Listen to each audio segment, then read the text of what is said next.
Hello বন্ধুরা, আমি রাধিকা বাথরুমে স্নান করছিলাম। বাথরুমের দরজাটা কাচের ছিল, যার মানে ভেতরের ব্যক্তি বাইরের ছায়া দেখতে পাবে এবং বাইরের ব্যক্তিও ভেতরের ছায়া দেখতে পাবে। স্নানের সময় আমি লক্ষ্য করলাম দরজার সামনে কেউ নড়াচড়া করছে। এটা দেখে আমি একদম থেমে গেলাম।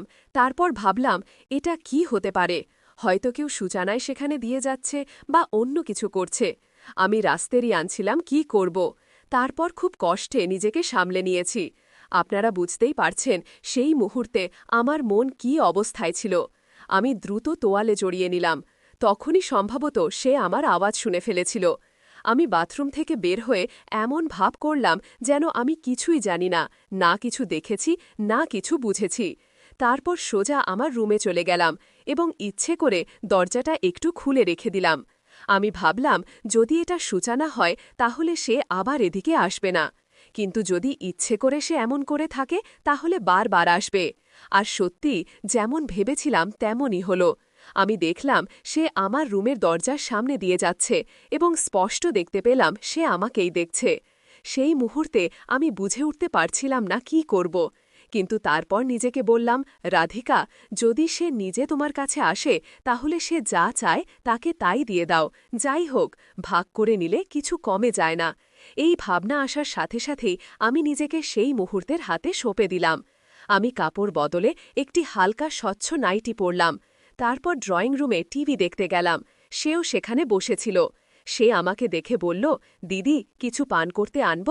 আমি স্নেহে বললাম, না ভাই, তুমি থাকো, তুমি আরাম করো। আমি কিছু মিষ্টি আর 2 গ্লাস জুস নিয়ে আসছি, তারপর আমরা একসাথে খাব। ততক্ষণ তুমি একটা ভালো সিনেমা বেছে নাও। এটা বলে আমি চলে গেলাম। যখন আমি মিষ্টি আর জুস নিয়ে ফিরলাম তখন আমার ভাই একটা অ্যাকশন মুভি দেখছিল। আমি বললাম, এটা কি দেখছিস ভাই? এটা তো শুধু মারামারি। এটা বন্ধ কর, 2 মিনিট অপেক্ষা কর, আমি এক্ষুনি আসছি। আমি আমার রুমে গেলাম, একটা পেনড্রাইভ নিয়ে এসে বললাম, দেখ ভাই, আমার এই পেনড্রাইভে অনেক সিনেমা আছে, চলো এগুলো দেখি। বন্ধুরা, আমি আপনাদের বলছি, আমি রাধিকা আমার পেনড্রাইভের সিনেমাগুলোর প্রতি আসক্ত হয়ে পড়েছিলাম। আমার স্বামীর মৃত্যুর পর ঈশ্বর তার আত্মাকে শান্তি দিন, আমি ঠিক করেছিলাম এখন যে কেউ আমাকে বিয়ে করবে সে শুধু আমার টাকার জন্য করবে। তাই আমি সিদ্ধান্ত নিয়েছিলাম যে আমি একাই আমার জীবন কাটাবো এবং আবার বিয়ে করব না। তখন থেকেই আমি সেই সব শুরু করেছিলাম এবং সেই সিনেমাগুলো আমার কাছে রেখে দিয়েছিলাম। যখনই ইচ্ছা হতো আমি সেগুলো দেখতাম এবং খুশি থাকতাম। কিন্তু এখন যখন আমার ভাইয়ের ওপর বিশ্বাস জন্মালো তখন ভাবলাম সে অন্য কারোর চেয়ে ভালো। যাই হোক, আমি একবার আমার ভাইকে পরীক্ষা করে দেখতে পারি। এই গল্প শুরু হয়েছিল যখন আমি বিধবা হলাম। আমার স্বামীর পরিবার আমার সাথে থাকত না, কারণ আমি লাভ ম্যারেজ করেছিলাম এবং তারা আমাদের ভালোবাসা মেনে নেয়নি। আমার মা আমার ভালোবাসার পক্ষে ছিলেন, তাই তার সম্মতিতে আমি বিয়ে করেছিলাম। আমার স্বামী আমাকে পুনে নিয়ে এলেন, যেখানে আমরা সুখে থাকতে শুরু করলাম। কিন্তু আমাদের সংসার মাত্র 4 বছর স্থায়ী ছিল। এক রাত পার্টি থেকে ফেরার পথে আমাদের অ্যাক্সিডেন্ট হয়েছিল। আমি বেঁচে গেলাম, কিন্তু আমার স্বামী আমাকে ছেড়ে চলে গেলেন। তখন থেকে আমি তার স্মৃতির সাথে এই 2 রুমের বাসায় একা থাকছিলাম।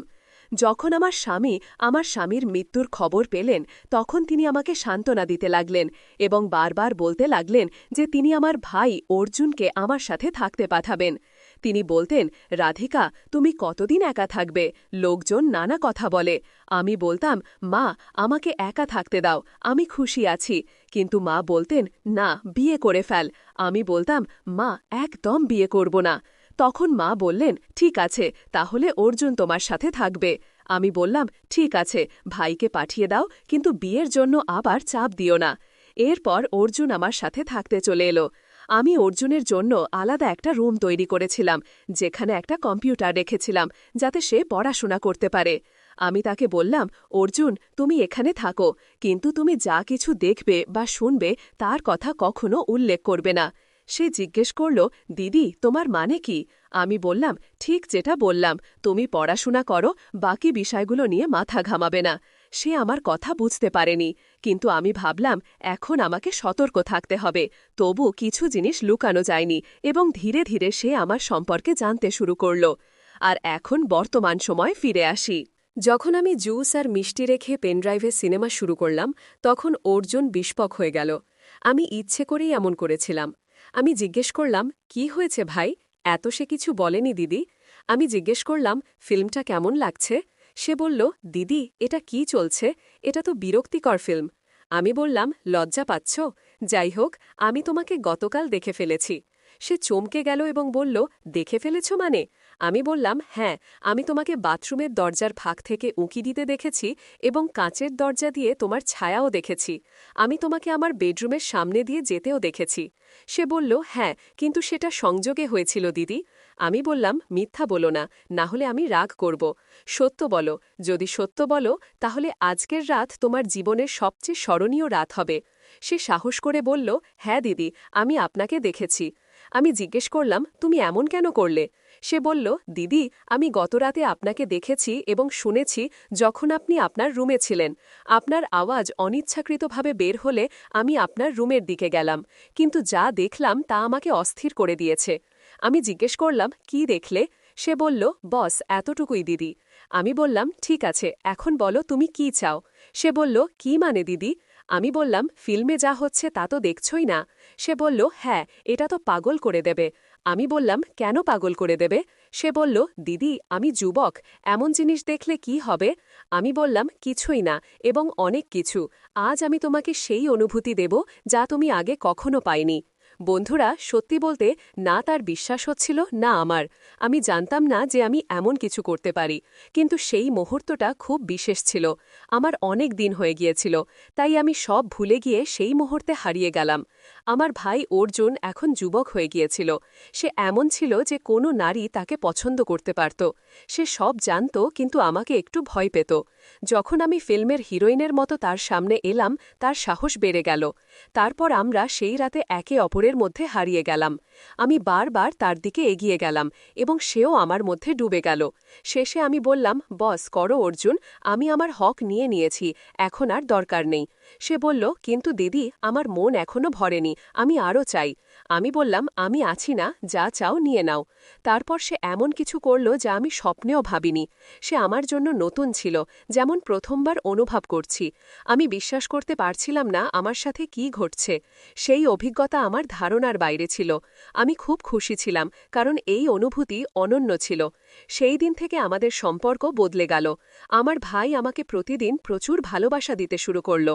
আমরা এটি কয়েক মাস ধরে করলাম, কিন্তু তারপর একটি খবর আমাকে হতবাক করে দিল। আমি জানতে পারলাম যে আমি গুরুতরভাবে অসুস্থ এবং আমার ক্যান্সার হয়েছে। এখন আমি বুঝতে পারছি না কি করব। এটা কি আমার কর্মের শাস্তি?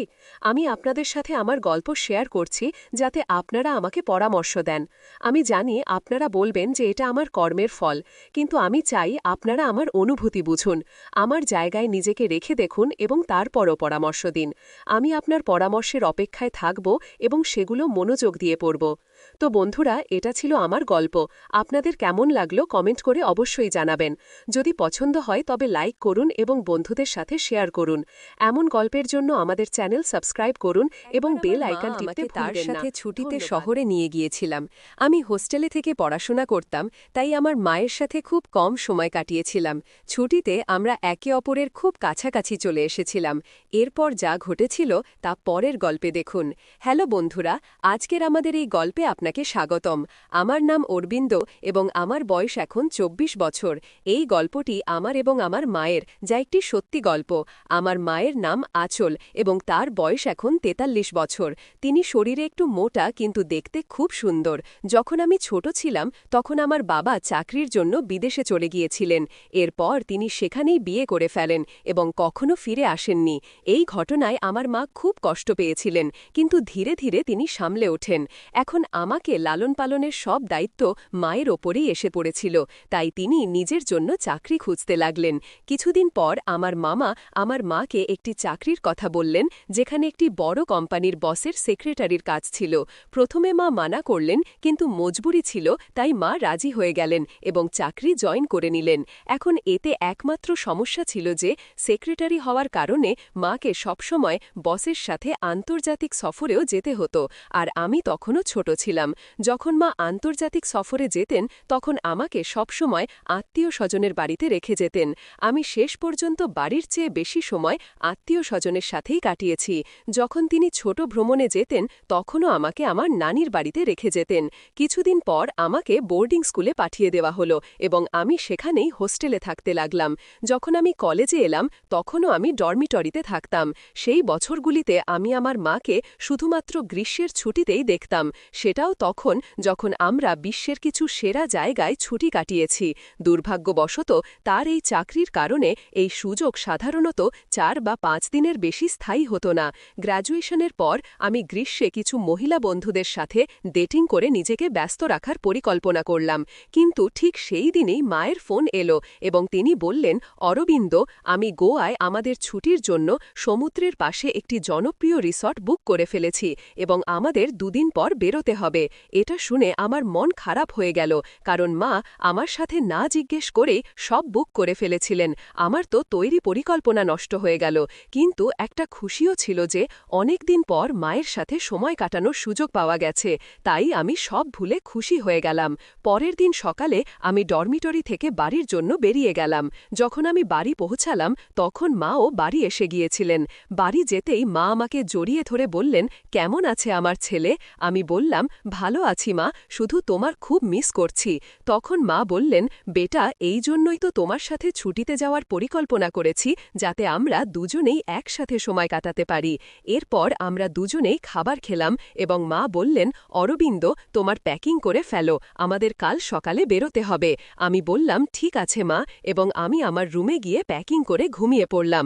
পরের দিন সকালে আমরা দুজন গোয়ার জন্য বেরিয়ে গেলাম এবং দুপুরের মধ্যে গোয়া পৌঁছে গেলাম।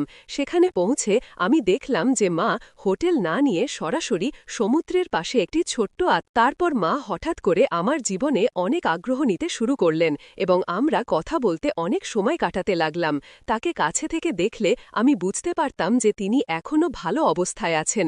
সমুদ্র সৈকতে অনেক পুরুষ আমার মাকে তাকিয়ে দেখত, কিন্তু তিনি তাদেরকে না দেখার ভান করতেন। দিনের শেষে আমরা আমাদের স্যান্ডবেড এবং ছাতা দ্রুত সমুদ্র সৈকতে ফেলে এসে আমাদের ভিলায় ফিরে এলাম।